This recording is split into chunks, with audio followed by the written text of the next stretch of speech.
Pumasok na yung ating withdraw kay Agribaron. You have received 490 of GCash pa. Yan lang nga guys. Hi guys! So for today's video is magla-live withdrawal tayo dito sa Agribaron.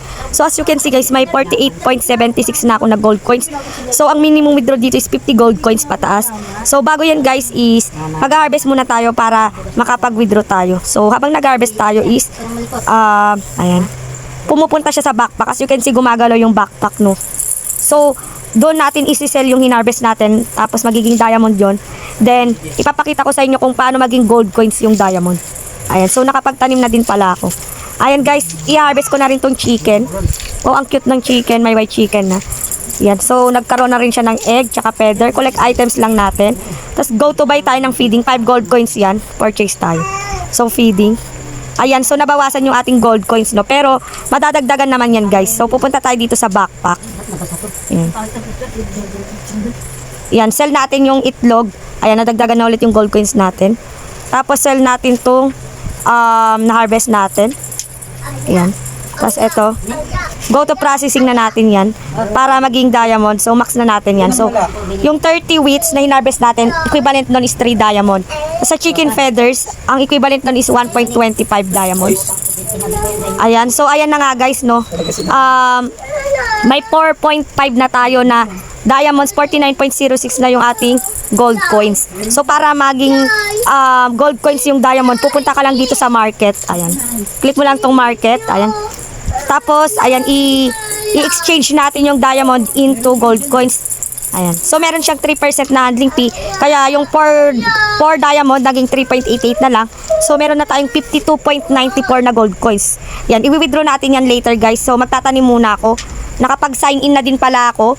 Ayan, pag naka 30 days sign in ka, may makukuha ka na 1.2 or 50 plus na 50 pesos yan lahat.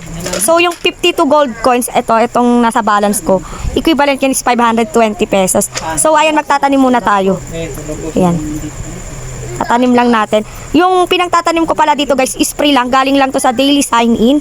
At saka galing lang din ito sa daily code na binibigay ng upline ko. So kung ako'y magiging upline nyo guys, hindi na kayo makikipag-agawan sa Telegram. Kasi comment lang kayo dyan, isasali ko kayo sa Telegram group ko din. May ibibigay tayong daily codes doon, no, na pwede nating ipangtanim para mapuno natin tong lupa. Tapos guys, yung chicken na hinarvest ko kanina is nag-recharge kasi ako doon ng 1,000 pesos, kaya nakabili ako ng chicken kasi isang chicken is 1,000 pesos lang.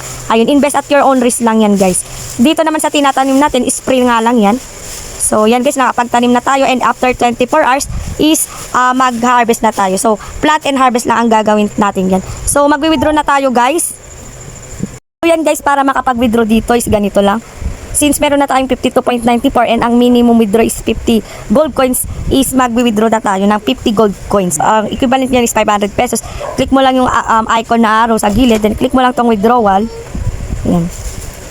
Pagka-click mo yan, pwede tayo mag-withdraw through USDT, GCash or Maya. So sa GCash na lang tayo. Ang minimum withdraw is 50, so 50 na yan. Para makapag-withdraw, i-bind mo muna yung GCash account mo. Yan. So may 15 na tayo na gold coins, equivalent is 500. Since meron siyang 2% na handling fee, as you can see dito sa rules nila is merong 2% na handling fee, 0.1 gold coins equivalent to 1 pesos. The withdrawal will be received within 12 hours. Ang minimum withdraw is 50 gold coins. So the amount must be a multiple of 10. So 50, 60, 70 gold coins gan. So withdraw immediately na natin yan. Ayan, so confirm lang natin. Ayan, so order submitted. The withdrawal will be received within 12 hours. Ayan, so wait na lang natin guys na kung magsasaktes. Sa isa ko kasing account guys is nakapag-withdraw na ako doon. Umaga kasi ako nag-withdraw doon, kaya medyo mabilis. Pero kasi ngayon gabi, hindi natin sure kung mabilis ang dumating yung ating withdraw. Pero under review na siya. Pag nag-success na yan guys, update ko kayo.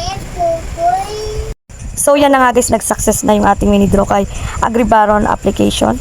You have received 490 of GCash from. So 10 minutes ago. So nag-withdraw ko ng 7:53 PM. Ayan, tapos dumating siya ng